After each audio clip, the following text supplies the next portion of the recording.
Olá, pessoal, tudo bem? Bom, inicio hoje uma nova série de vídeos em que a gente vai falar um pouco sobre como e por que estudar inglês.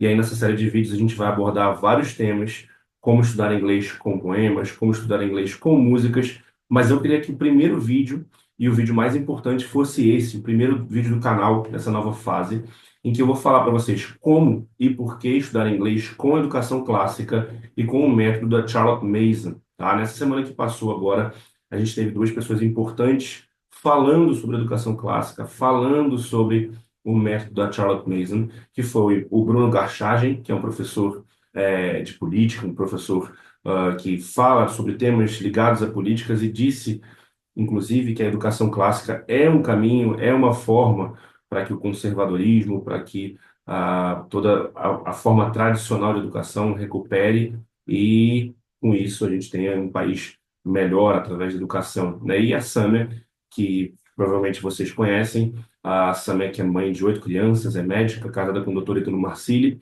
e que por muito tempo fez homeschooling com os filhos e usou o método da Charlotte Mason dentro da sua casa. Então, eu queria contar um pouco para vocês sobre isso, queria contar um pouco para vocês sobre a minha experiência com esses métodos no ensino de inglês, tá bom? Quando eu comecei a utilizar a educação clássica, a conhecer um pouco mais da educação clássica, a conhecer Charlotte Mason, exatamente através da Samia. Eu tive a oportunidade de dar aula de inglês para os filhos dela, assim como para outras famílias que faziam homeschooling e que faziam uso desses métodos.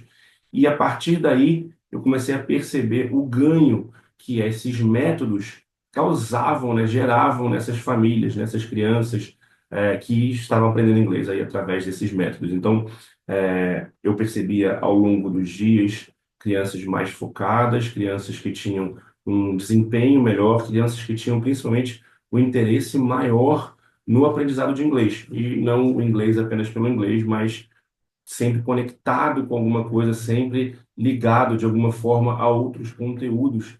E isso gerava, claro, a curiosidade dessas crianças, gerava o interesse delas por aprender, gerava nelas um desempenho mais forte e a gente percebia eles ganhando fluência mais rápido. Eu tive alunos que, aos 12, 13 anos, já tinham uma fluência em inglês maior do que a maioria dos brasileiros. Mas para poder começar a falar um pouquinho disso, de por que que as famílias, por que que os professores devem usar esses métodos para ensinar inglês, eu preciso dar um passo atrás. Eu preciso falar para vocês por que não usar esses métodos é errado, ou por que usar outros métodos de ensino de inglês não vão funcionar, tá? E é claro, aqui eu preciso abrir um parênteses, é claro que pessoas aprendem inglês de diversas formas. Talvez você tenha aprendido inglês dentro de um curso e tenha funcionado para você.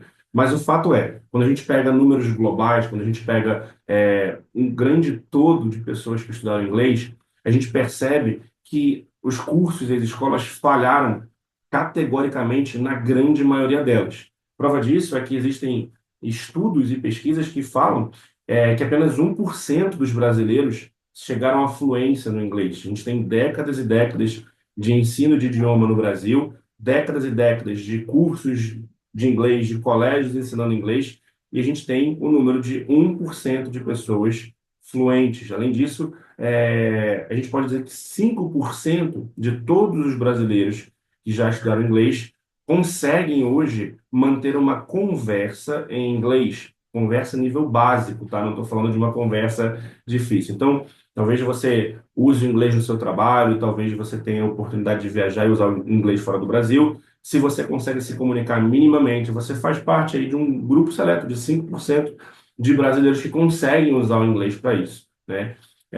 Ou seja, se você parar para pegar no número de colégios que existem no Brasil e o número de cursos que existem no Brasil, quantidade de alunos que já passaram e passam por lá todos os dias, a quantidade de dinheiro que os pais deixam nesses cursos, e você chega a um resultado como esse, dá para perceber que tem alguma coisa errada, muito errada nesses números, né?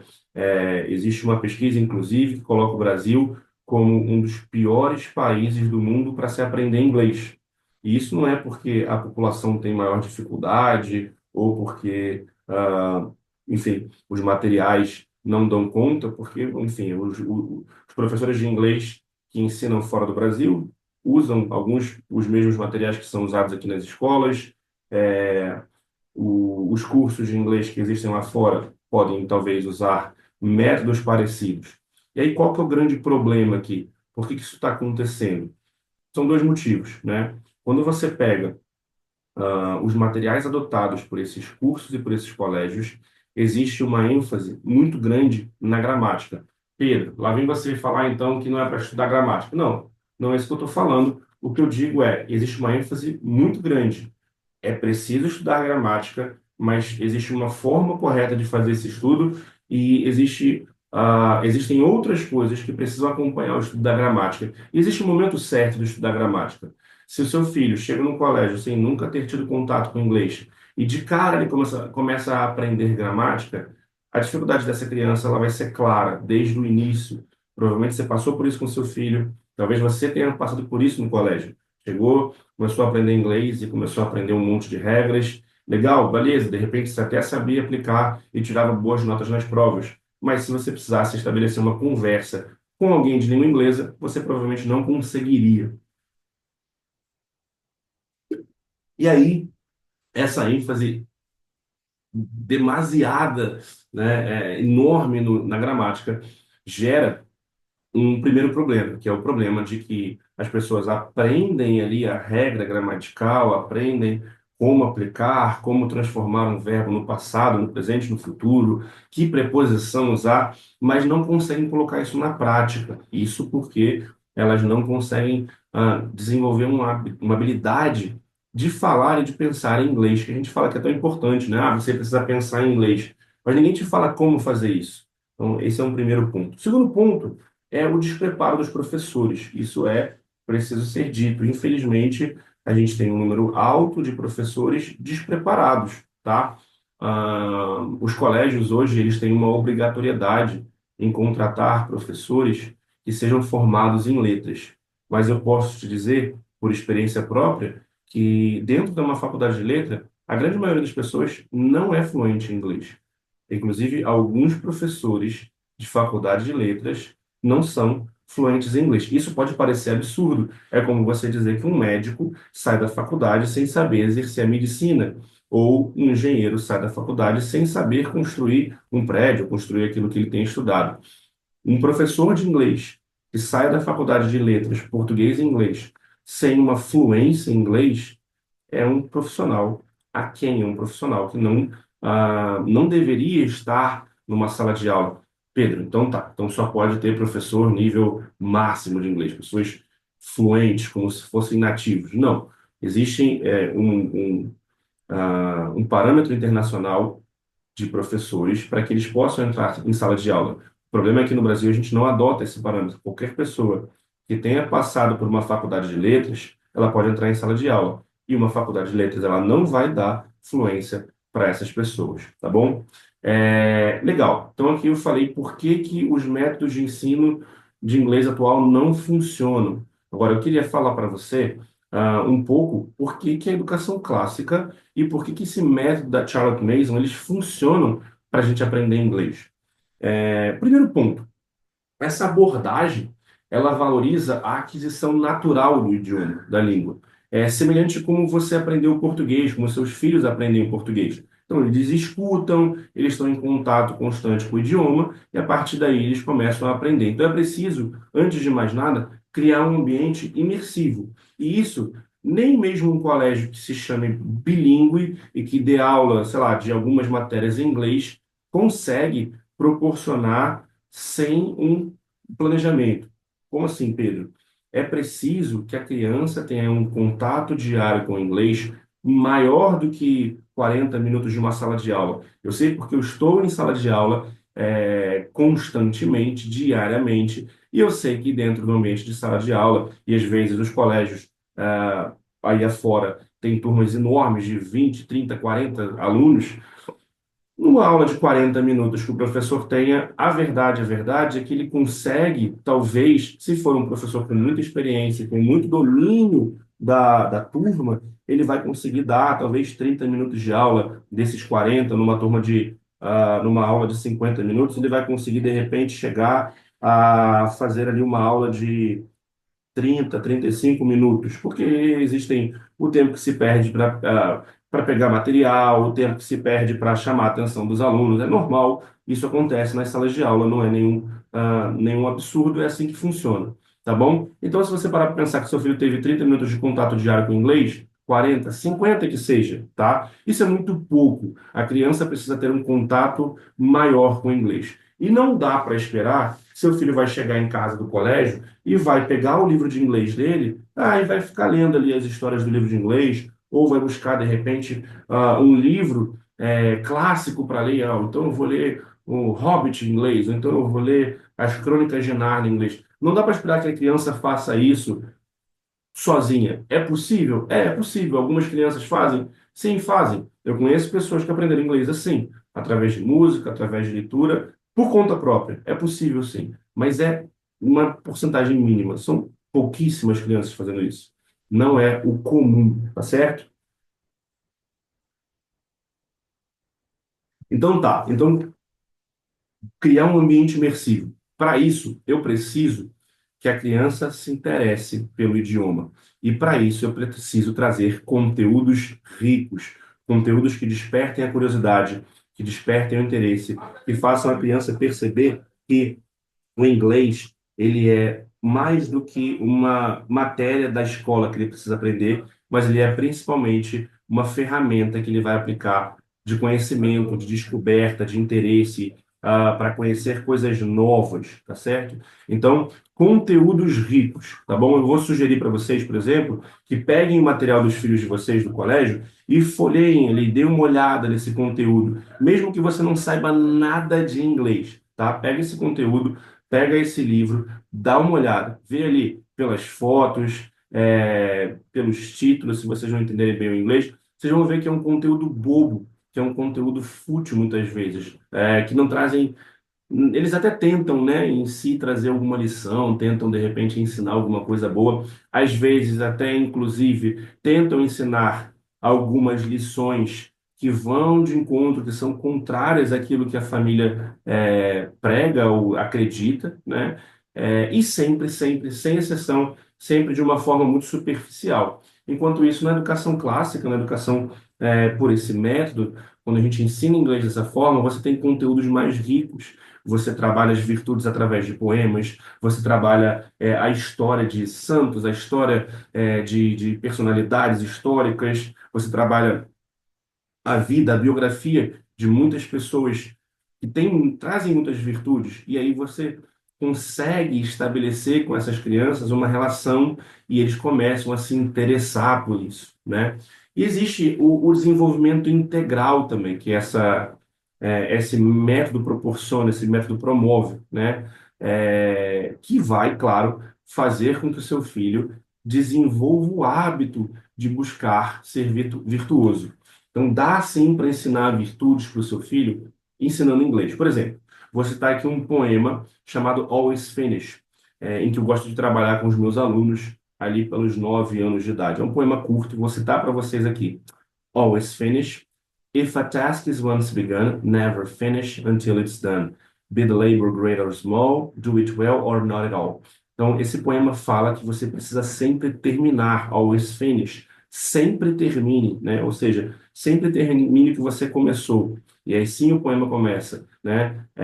Se você começou uma tarefa, não pare até terminar. Seja o trabalho grande ou pequeno, faça bem feito ou então não faça.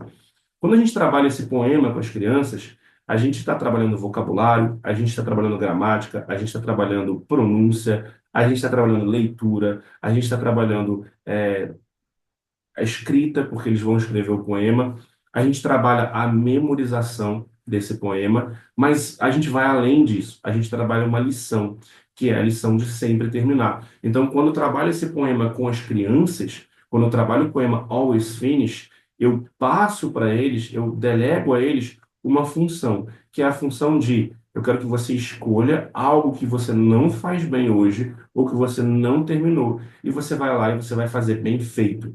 E ao longo das semanas, né, ao longo das aulas, a gente vai trazendo esse assunto de volta, perguntando, e os alunos vão se interessando, se comprometendo. Se você é pai, se você é mãe e vai trabalhar esse poema, como que você pode fazer? Olha, você trabalha o poema com seu filho, no final você discute com ele, filho. Vamos fazer um exame aqui, né? O que que a gente tem feito hoje em dia em casa, que pode ser feito melhor? Você pode arrumar a sua cama mais bem feita, ou então você pode, de repente, organizar melhor a sua mesa de estudos, arrumar o seu armário, fazer uma arrumação bem feita, acordar no horário certo para ir para a escola, esse tipo de conversa, né? Então, a poesia em inglês vai gerar também esse tipo de diálogo entre o pai e filho, e pode, claro, trazer aí algumas lições. E com isso a gente percebe as crianças ganhando as virtudes. Quando a gente trabalha também, sei lá, histórias que encantam, a história de Alfred the Great, um rei inglês, que foi um grande rei, que conseguiu proteger ali o seu país das invasões, que conseguiu, foi o primeiro a trazer algumas traduções da Bíblia para o inglês, para o território dele.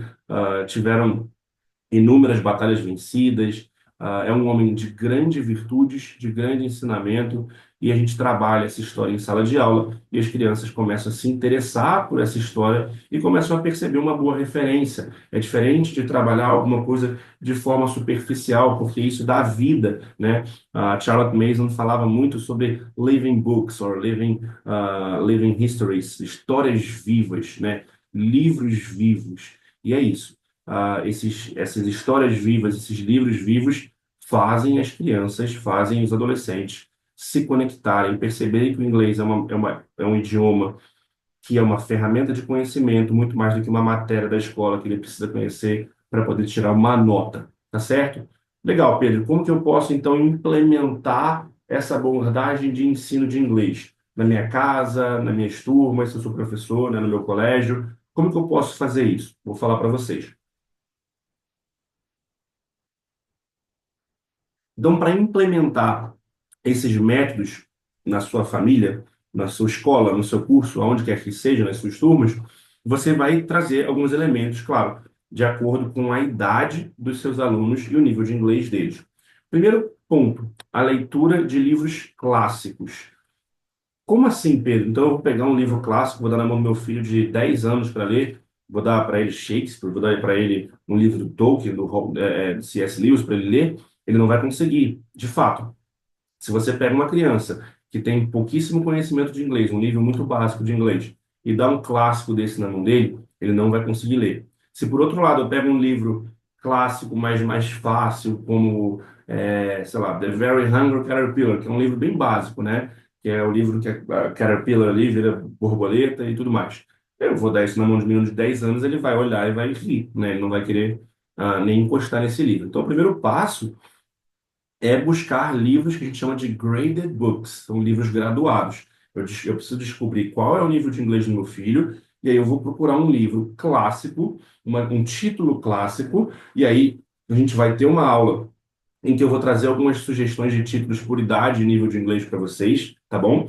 E aí vocês vão trazer esses livros para a sala de aula, para a casa de vocês, para o seu filho ler. Lembra que eu falei da imersão? Aqui é o primeiro passo da imersão. Seu filho vai ter contato com o idioma fora do ambiente de aula. Ele vai estar lendo um livro em inglês próprio para o nível de inglês dele, ele vai expandir o vocabulário dele, ele vai expandir o conhecimento de gramática, ele vai revisar gramática e vocabulário que já foi visto por ele no colégio, na escola, no curso, onde quer que seja.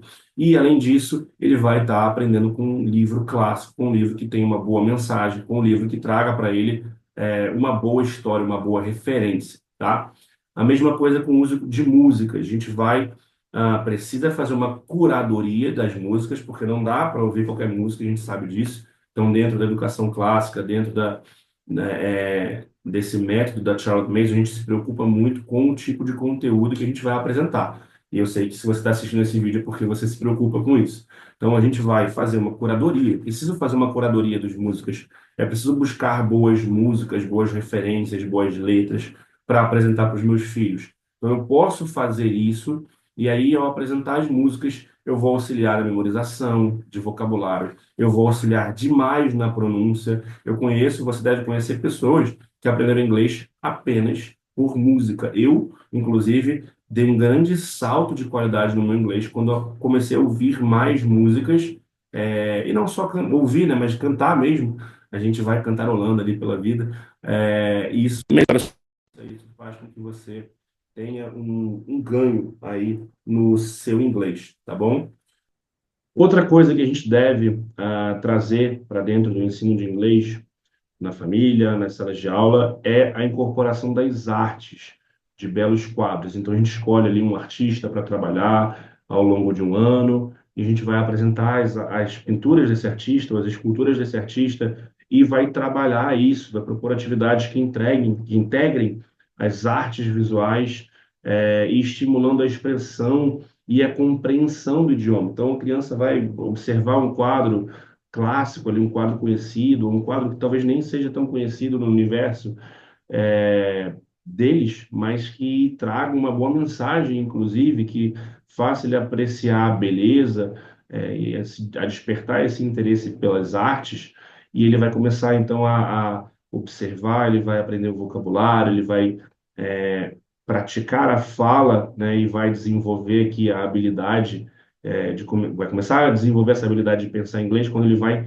fazer o que a gente chama de narração, que é um próximo ponto que eu já vou aproveitar para entrar, né? Então, a gente incentiva os nossos alunos a contar histórias que eles têm ouvido ou lido por meio da literatura, das artes, da música, e ele vai narrar o que ele entendeu, narrar o que ele ouviu, tá? E aqui isso vai aprimorar a capacidade de fluência do seu filho e vai aumentar a capacidade de síntese dele, né? Então, a gente tem alunos que chegam no nosso curso hoje que já aprenderam inglês, estão no colégio, no curso de inglês há, sei lá, 1, 2 anos, mas eles não conseguem, eles já sabem regras gramaticais, eles sabem transformar uma frase do afirmativo para o negativo, do negativo para o interrogativo, eles conhecem as regras, mas na hora de falar, na hora de narrar, eles travam, né? Eles não conseguem. Por quê?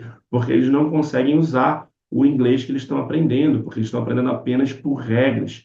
Então, usar o tempo verbal correto na transformação não faz com que essa criança desenvolva a habilidade de pensar em inglês. O que vai ajudá-lo, uma das coisas que vai ajudar o seu filho a desenvolver essa habilidade é exatamente a narração das histórias, é a compreensão. Então, ele lê, ele compreendeu e agora ele precisa narrar essa história. Ou ele vê uma pintura clássica e ele agora precisa me narrar o que ele está vendo. Isso vai desenvolver gradativamente no seu filho essa habilidade de pensar em inglês. E o último ponto, também muito importante, é o que a gente chama de copywork ou dictation. São várias habilidades de escrita que precisam ser feitas através de cópia mesmo, de exercícios. Ele vai copiar o poema, ou ele vai olhar o poema e memorizar e escrever, ou então eu vou ditar para que ele possa fazer a escrita. Isso vai melhorar a ortografia, vai fazer com que ele ganhe uma consciência melhor de estrutura gramatical de uma forma contextualizada, tá certo? Então, para resumir aqui, a educação clássica, esse método também da Charlotte Mason para ensinar inglês, eles trazem, além de um aprendizado mais fluido, um aprendizado mais suave, mais natural, eles também trazem, eles abarcam em uma série de outras coisas, como o ensino das virtudes, a apreciação de boas coisas, das coisas que são belas, que são verdadeiras, que são justas. E, por fim, a gente vai ter uma criança que vai chegar à fluência de inglês em um tempo mais curto, é verdade. Algumas vão levar um pouco mais, outras menos, mas de uma maneira geral elas chegam à fluência de uma forma mais rápida do que com esses métodos dos cursos aí fora, exatamente porque elas se interessam, porque elas têm um ambiente imersivo, porque elas vão buscar conhecer o mundo também através da ferramenta do inglês. Se você quer aprender mais sobre educação clássica e o método Charlotte Mason para ensinar inglês, como fazer isso, eu sugiro que você siga esse canal aqui, porque a partir de agora eu vou falar mais sobre esse assunto. Aproveita para curtir esse vídeo, porque assim esse vídeo, né, esse conteúdo chega para mais pessoas também e você vai ser notificado mais vezes de conteúdos similares como esse. Ativa aqui o lembrete do canal para que você receba os vídeos toda vez que um vídeo novo sair por aqui. Então, primeiro ponto, faz isso. Se você ainda não me segue no Instagram, me segue lá, o Instagram é @opedro_marcondes. né? O link fica sempre aqui na descrição do vídeo para você ir estudar mais sobre esse assunto. Você, de repente, buscar alguns livros, algumas referências, alguns autores para pesquisar mais sobre esse assunto, para descobrir um pouco mais sobre esse mundo da Charlotte Mason, da educação clássica e até do inglês também, né? E se você quiser dar um passo ainda mais largo, um passo ainda mais distante para que seu filho aprenda, você pode mandar uma mensagem lá no direct do Instagram. Eu vou te responder com muita alegria e de lá eu vou te mostrar, vou te apresentar o nosso curso Holy Kids, para que você conheça como, na prática, a gente faz tudo isso que eu falei brevemente aqui nesse vídeo. Tá certo? Pessoal, espero que vocês tenham gostado e a gente se vê na próxima.